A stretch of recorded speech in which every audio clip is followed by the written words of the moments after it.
1. Ooh. Wow. So what a game 2 between Lasal and UP. This is a podcast. Nico here with Mario, newest episode. And that's really crazy considering that it was 73-66 at one point. We Mhm. were already making Sunday plans. Okay, anong gagawin natin? Wala nang game 3. Yeah, Saan mo gusto kumain? Wala na akong trabaho sa Sunday. yeah. So biglang, teka lang one point Stop, na lang. stop the Teka lang car. sorry. Yung sinabi ko kanina, paki-erase yun. uh, uh, Grabe talaga si Kevin yeah, Kiambao, bro. I think that's the first thing that went to my head.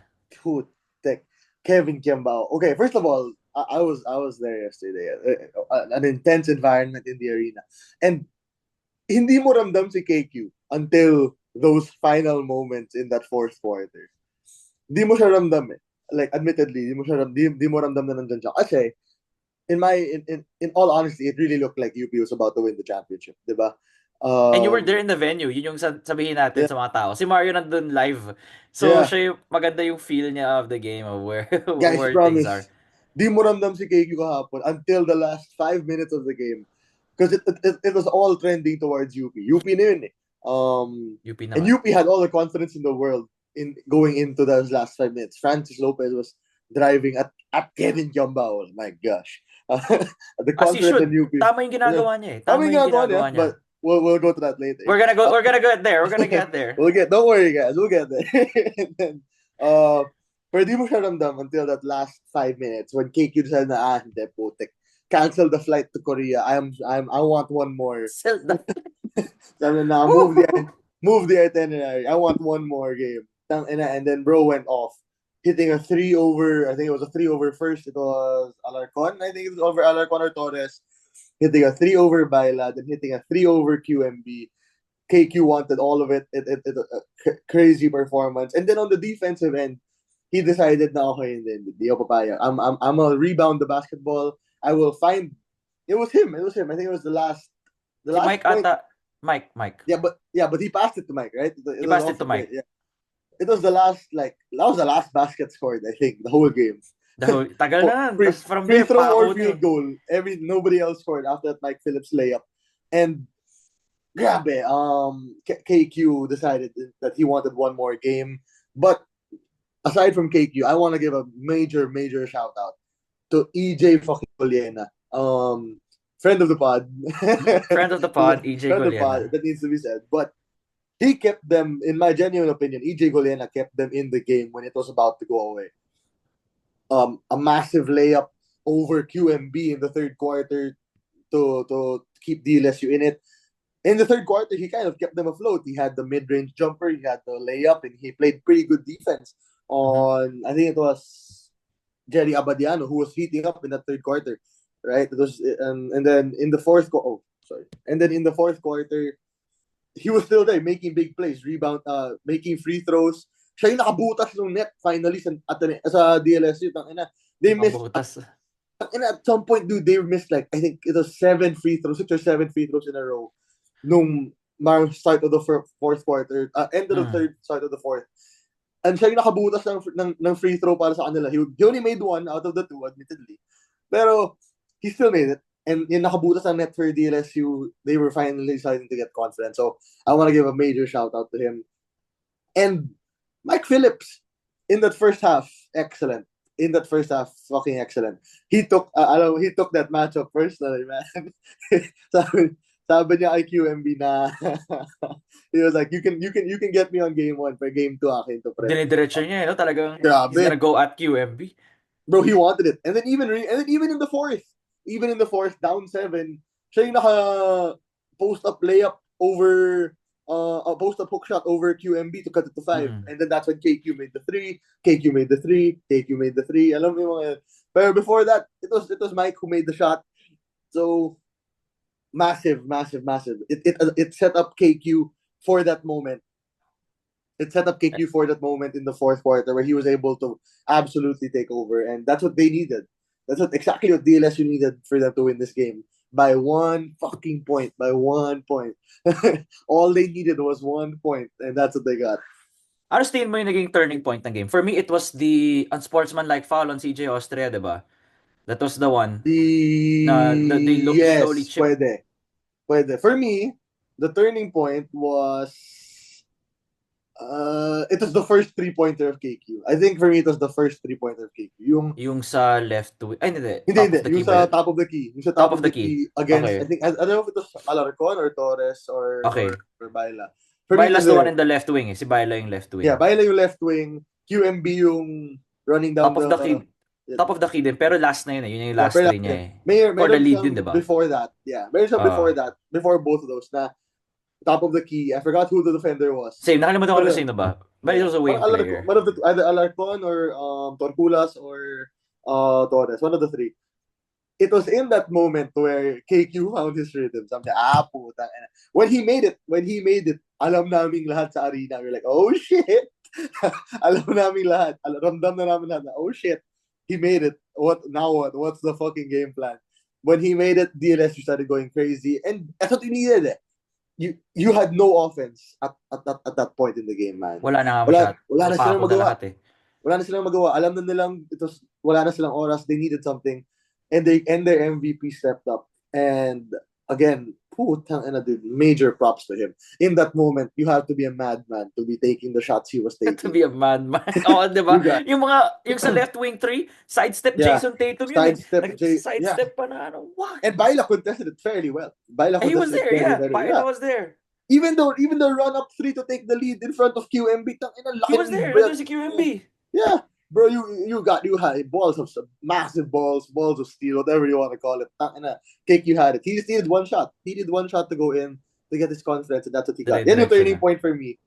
But obviously, yung foul ni Torres was big momentum-wise kasi lamang yung UP ng 7 nun eh. Lamang nga. Yung 7-3-66. Yung sasabi ko na.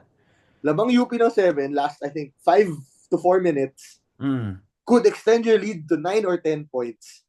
Tapos yung nangyari, you turned the ball over, you committed the unspo, which he missed both free throws, admittedly, but then Mike was able to get the layup. So instead of extending your lead to 9 or 10, naging 5. Diba? And now he's out for the third game. May suspended si Raylan Torres. And depending on who you're talking to, that could be a good thing or a bad thing. So is it a good thing for you? Because Torres averages at like 15 minutes per game. Let me check the previous one, no? Torres, he's averaging like 13-14 minutes a game. So kailangan i-distribute yan. Yeah. For me, no towards Rayland or anything. But then admittedly he hasn't really defended KQ the best that you'd think. Depending on who you're talking to nga talaga. Some UP fans will say na Raylan Torres provides something intangible. Others will say na, okay, now that wala si Raylan, mapipilitan maglaro mas lalo si Baila. And more Baila minutes, maybe. People want more Torculas minutes rin. More Torculas, more Baila minutes, something to that extent.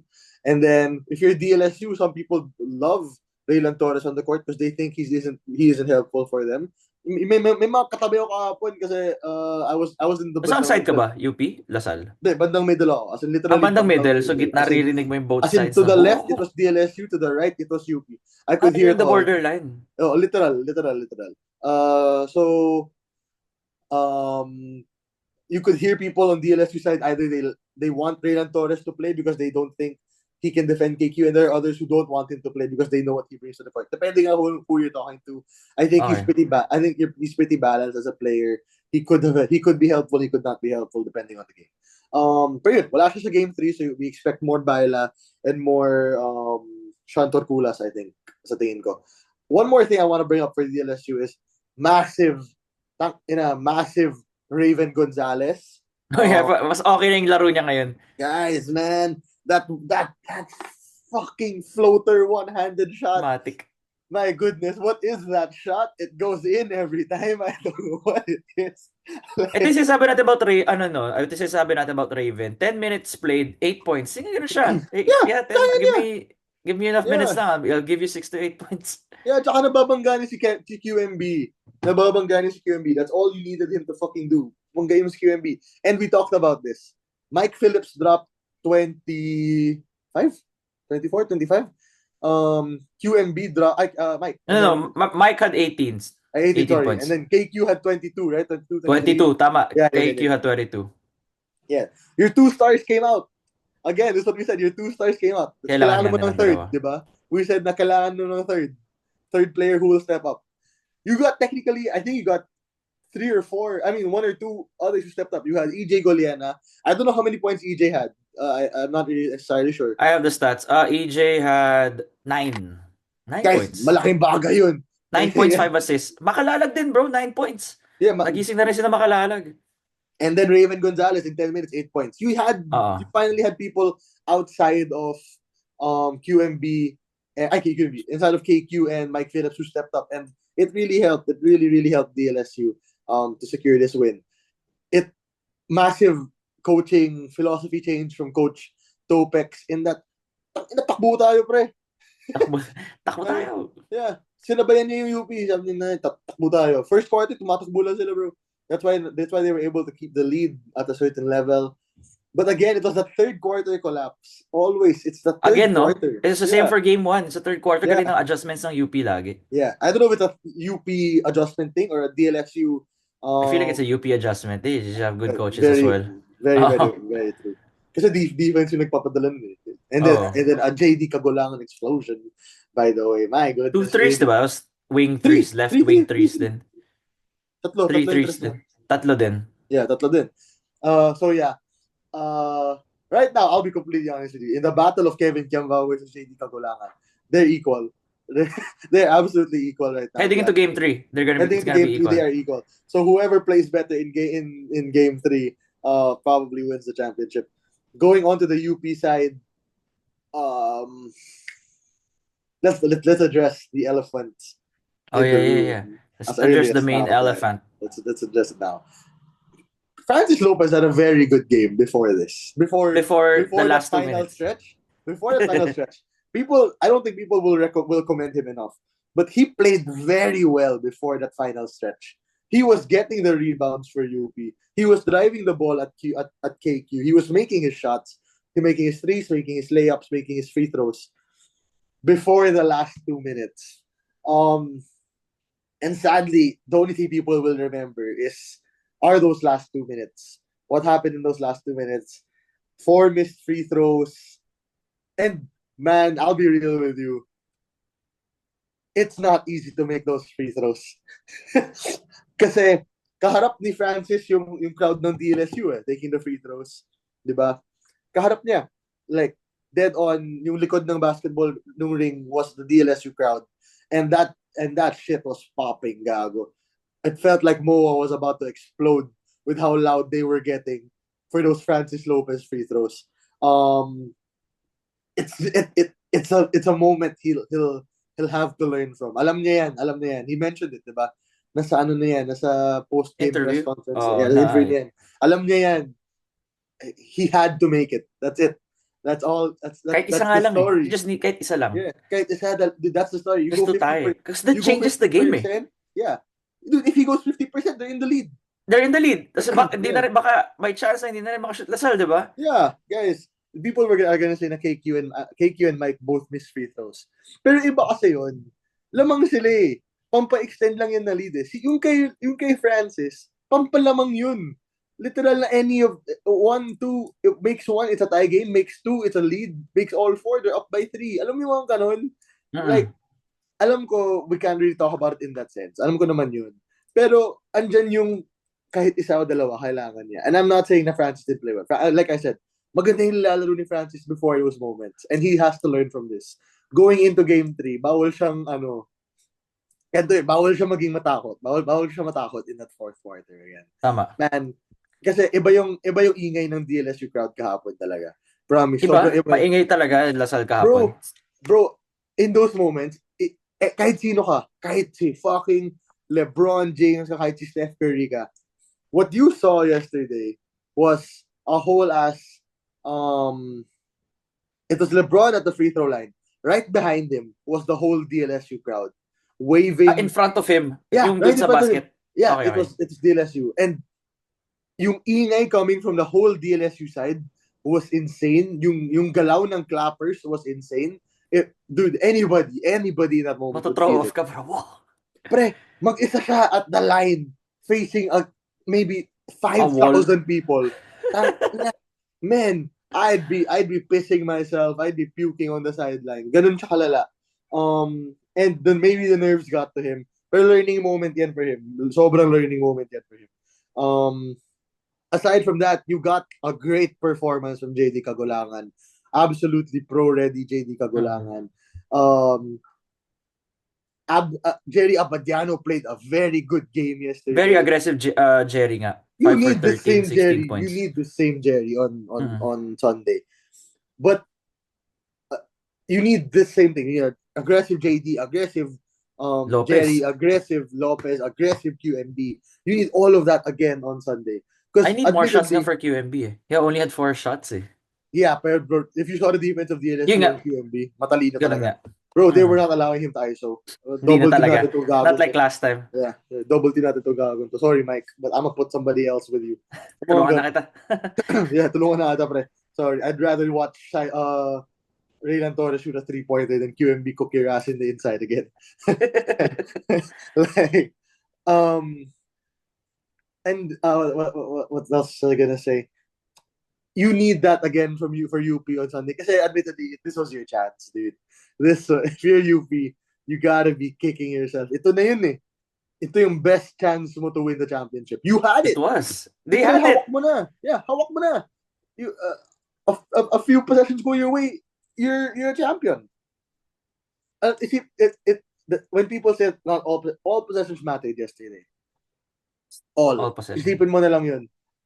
A few possessions swing UP's way, KQ's on his way to Korea, JD Kagulangan is a finals MVP, and Francis Lopez doesn't have to worry about the next 4 days because he missed a few free throws. Yung mga ganun. A few moments swung that. A few moments swung that talaga. Going into game 3, I am excited as hell. I am most kita tayo probably sa Araneta. I will most probably be there again on Sunday. It's gonna be a fucking ride on Sunday, guys. I swear, it's gonna be a ride on Sunday. I don't know what to expect from both teams. I will stick with my prediction of UP in 3, because I just can't fathom. I just can't fathom. Not too strict with so this bad, complete bro. squad. It's so complete. It's so complete na talaga. Ito yung best chance for UP to win a championship. Kasi next year, admittedly, DLSU is an absolute monster next year. Monster yung DLSU next year. I don't know how many of them are playing no next year. I don't know kasi may bagong rules Mike, eligibility eh. Ano ba? Yeah, but maglalaro pa rin si Kian, Cortez, Mason. Yeah, next year na yan. Diba may Next year na yan. Next year na sila. Exactly, guys. That's a Baklaan, Cortez, Amos. If Mike Phillips comes up, he'll babalik pa for sure si Mike. Yeah, you'll have a more important mga season Goliena, season Marasigan, season Mahalalag, yung mga ganon. Like next year DLSU is far and away one of the best, is the best team in the league. So if you're UP, this is your time. You need this right now.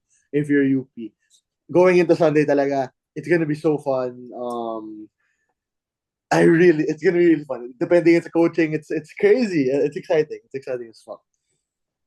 Yeah, and then I think to just end this, with game 3, do you think we're gonna expect? Do you know Nick Anderson? Do you know the Nick Anderson moment? The Nick Anderson free throws with the Orlando Magic. No, do you know that? Okay, so Nick Anderson, parang he missed crucial free throws in a playoff game. Tapos it messed up his career after that one. So in a way, would you think that would this get into Francis Lopez's head and have a bad game 3, or he bounces back? Admittedly, yeah. It's gonna fuck with his head, bro. Like It will. Yung feed ko, yung guys. feed ko puro Francis Lopez as the King Archer. Yeah, guys. I feel so bad. I saw it. In a way, I feel bad. Sabi ko, pucha, bro, I saw the grilled. Guys, I'll be real with you. Like the King Archer jokes on Francis Lopez now. It's crazy. Binigay na ni Aljon daw, siya na daw. Yeah. Sabi ko, my God. Binistone ni Aljon kay Francis Lopez yung King Archer title.